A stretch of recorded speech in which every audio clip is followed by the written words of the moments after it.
शाही घरानों में पैदा हुए ये बॉलीवुड एक्ट्रेसेस किसी राजकुमारी से कम नहीं। इनकी लाइफ शाही खानदान से ताल्लुक रखती है बॉलीवुड की ये हसीनाएं। इनकी रगों में दौड़ता है रॉयल फैमिली का ब्लड। महाराजा महारानियों की है वंशज, राजकुमारी की तरह जीती है जिंदगी। इनकी ठाट बाट देख आंखें खुली रह जाएंगी। आमिर खान की बीवी से लेकर लिस्ट में शामिल है कई हसीनाएं। किसी के दादा थे नवाब तो किसी की दादी थी महारानी। लिस्ट में चौथा नाम ऐसी एक्ट्रेस का है जो राजघराने की इकलौती संतान है और 17 साल की उम्र में ही एक एक्टर को डेट करने लगी थी। नमस्कार दोस्तों, बॉलीवुड हसीनाएं अक्सर अपनी लग्जरी लाइफस्टाइल और बेमिसाल ब्यूटी के लिए जानी जाती है। हालांकि इनमें ज्यादातर के पास ये रुतबा पैसों के दम पर आता है, फिर वो खुद को किसी राजकुमारी से कम नहीं समझती। लेकिन आज हम आपको बॉलीवुड की उन अभिनेत्रियों से मिलाने जा रहे हैं जो रियल लाइफ में किसी राजघरानी से ताल्लुक रखती है। इनके पूर्वज सच में राजा रानी थे, इसीलिए ये असल जिंदगी में भी एक राजकुमारी है। यदि आप भी इन शाही घरानों में पैदा हुए अभिनेत्रियों की शाही लाइफ की झलकियां देखना चाहते हैं तो वीडियो के अंत तक बने रहिए, क्योंकि हमारा आज का वीडियो काफी दिलचस्प होने वाला है।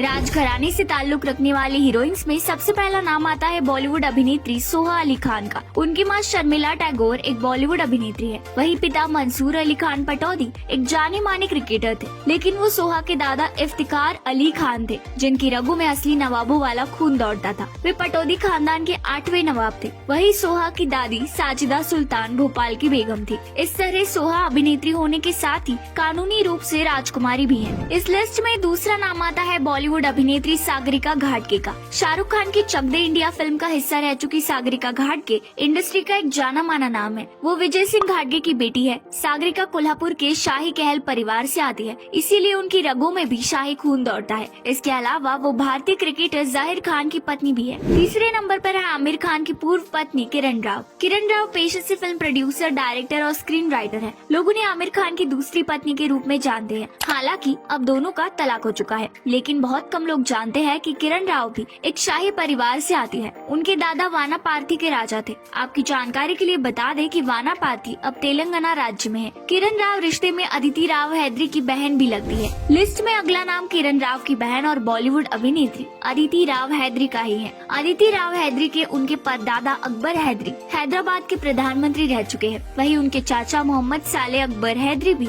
असम के राज्यपाल रह चुके हैं। अदिति की माँ भी राजघराने की थी। उनके नाना जी रामेश्वर राव तेलंगाना के वनापार्थी के राजा थे, लेकिन लोग ये बात बेहद कम जानते हैं कि वे एक शाही परिवार से आती है। अदिति की माँ एक ठुमरी गायिका है। वही अदिति भरतनाट्यम में पारंगत है। बहुत कम लोगों को ये मालूम होगा कि 17 साल की उम्र में ही अदिति एक एक्टर को डेट करने लगी थी। इसके 4 साल के बाद 2007 में दोनों ने शादी भी कर ली थी। शाही घरानों से नाता रखने वाली हसीनाओं में अगले दो नाम बॉलीवुड की जानी मानी बहनें रिया और रायमा सेन के हैं। रिया और रायमा सेन दोनों बहनें हैं और फिल्म इंडस्ट्री में अपना काफी नाम कमा चुकी हैं। कहा जाता है कि उनकी नानी कुछ बिहार की राजकुमारी थी और उनकी दादी बड़ौदा सयाजीराव गायकवाड़ 3 की बेटी थी। इस लिस्ट में अगला नाम है सलमान खान की हीरोइन भाग्यश्री का। मैंने प्यार किया से इंडस्ट्री में डेब्यू करने वाली भाग्यश्री भी शाही परिवार से आती हैं। भाग्यश्री महाराष्ट्र स्थित सांगली के शाही पटवर्धन परिवार से ताल्लुक रखती है। उनके पिता राजा श्रीमंत विजय सिंह राव माधवराव पटवर्धन सांगली के राजा है। रियल लाइफ में राजकुमारी होने की लिस्ट में सबसे लास्ट नाम आता है 90 के दशक की चर्चित अभिनेत्री मनीषा कोइराला का। मनीषा कोइराला नेपाल के राज परिवार से आती है। बॉलीवुड में कई हिट फिल्में दे चुकी मनीषा का परिवार नेपाल की राजनीति में भी रहा है, जहाँ उनके दादा और 2 चाचा नेपाल के प्रधानमंत्री भी बने। तो वही मनीषा के पिता नेपाल के पर्यावरण मंत्री भी रह चुके हैं। वैसे इन सभी में आपकी फेवरेट अभिनेत्री कौन है, हमें कमेंट करके जरूर बताएं। और ये वीडियो पसंद आया तो हमारे चैनल न्यूज़ ट्रेंड को लाइक और सब्सक्राइब करना ना भूले।